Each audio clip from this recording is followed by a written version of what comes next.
Alors, nouveauté chez Tesla, les conducteurs peuvent désormais ajouter des étapes à leur trajet sur le GPS. Avec une mise à jour du logiciel de ces voitures, Tesla vient d'ajouter une fonctionnalité de navigation réclamée depuis longtemps. La possibilité d'ajouter des étapes ou waypoints à un trajet. Tesla déploie une nouvelle mise à jour 2021.40.5 sur ses voitures. Celle-ci apporte une nouvelle fonctionnalité attendue depuis maintenant plus d'un an.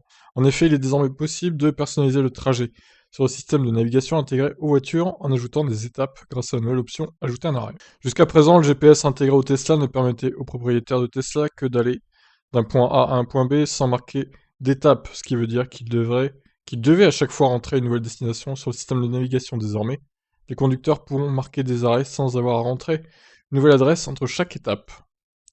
D'après la description de la fonctionnalité, après avoir mis à jour votre voiture avec la version 2021.40.5, vous pourrez ajouter un nouvel arrêt à votre itinéraire en touchant l'icône plus sur le bouton de recherche de navigation et en recherchant une destination en épinglant le lieu sur la carte. Le système de navigation de Tesla devient donc un peu plus intelligent et rattrape son retard sur la concurrence, une bonne nouvelle pour les propriétaires qui n'ont pas d'autre choix que d'utiliser le GPS embarqué des voitures.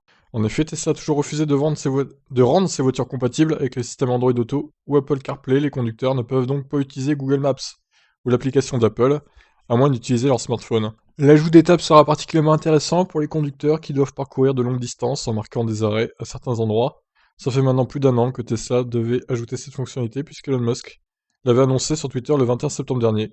En 2020 donc, effectivement, ça fait un peu plus d'un an. Mieux vaut tard que jamais, comme on dit. Donc voilà, pour cette nouvelle mise à jour qui s'avérait assez pratique quand même. Qu'est-ce que vous en pensez? Ciao ciao.